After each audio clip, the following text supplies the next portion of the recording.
કદમગીરીથી નજીક બાજુથી નીકળો ત્યાં કાળિયા ઠાકરનું મંદિર છે. બીક લાગે છે ઝૂલતા પુલમાં. ઝૂલતો દેખાય છે. ભાઈ આપણે શહીદ થઈ ગયેલા છે. વંદે માતરમ કહી દો ભાઈ.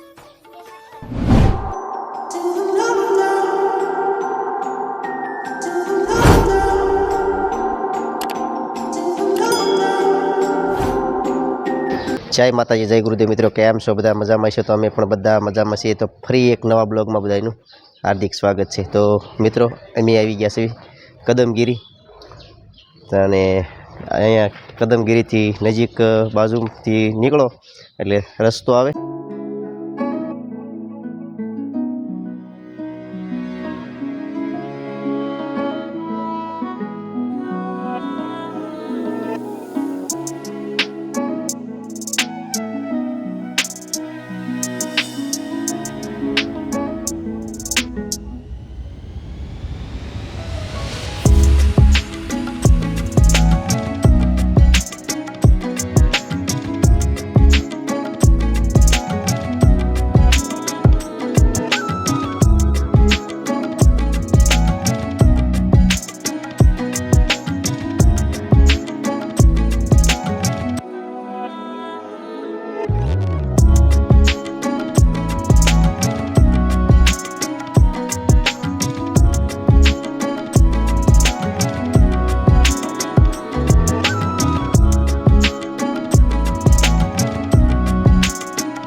છે આ ફૂલ, લાકડીઓ ફૂલ.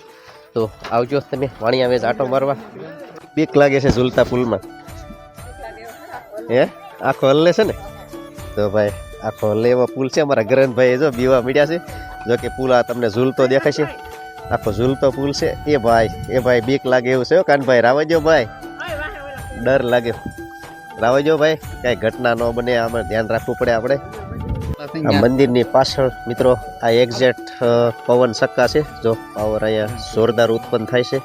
અને આમ તમે જોઈ શકો છો યાર કે લાગત ઠેઠ હુજા ડુંગરમાં સરકારશ્રીએ ગોઠવી દીધા છે બધા.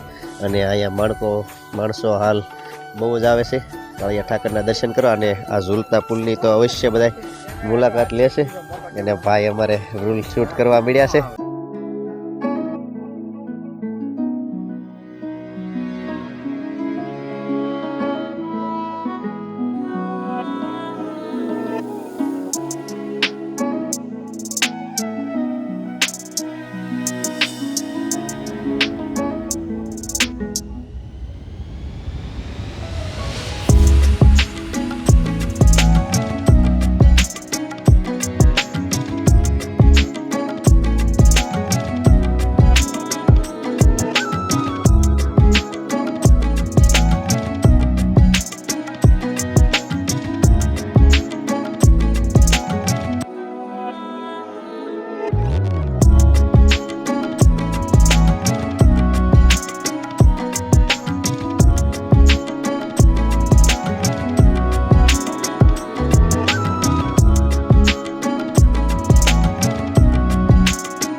મિત્રો અમે આવી ગયા છીએ ઘેરે તો જો કે થાય અમારે અહીંથી 50 કિલોમીટર જેટલું થઈ જાય છે અને અહીંયા તો ત્યાં થઈ ગયું છે એને માથું એટલું ચડ્યું છે આવતા હવે તરત જ સૂઈ ગઈ અને અમારા કિનલબેનને કીધું કે કામ કરવા મળો કા કિનલબેન તો જો અમારા કિનલબેન બધું શાક ને એવું બધું બનાવી નાખવાના છે ભાખરી ને એવું આજ અમારા કિનલબેનને વારો છે કા કિનલબેન તો જો અમારા કિનલબેને ચાલુ કરી દીધું છે કામકાજ તો કિનલબેન બનાવી નાખો અને અમારા બધા તો બધા બહાર રખડવા આવી ગયા આવતા વ્યાત કીધું અમારા પિંચીબેન જો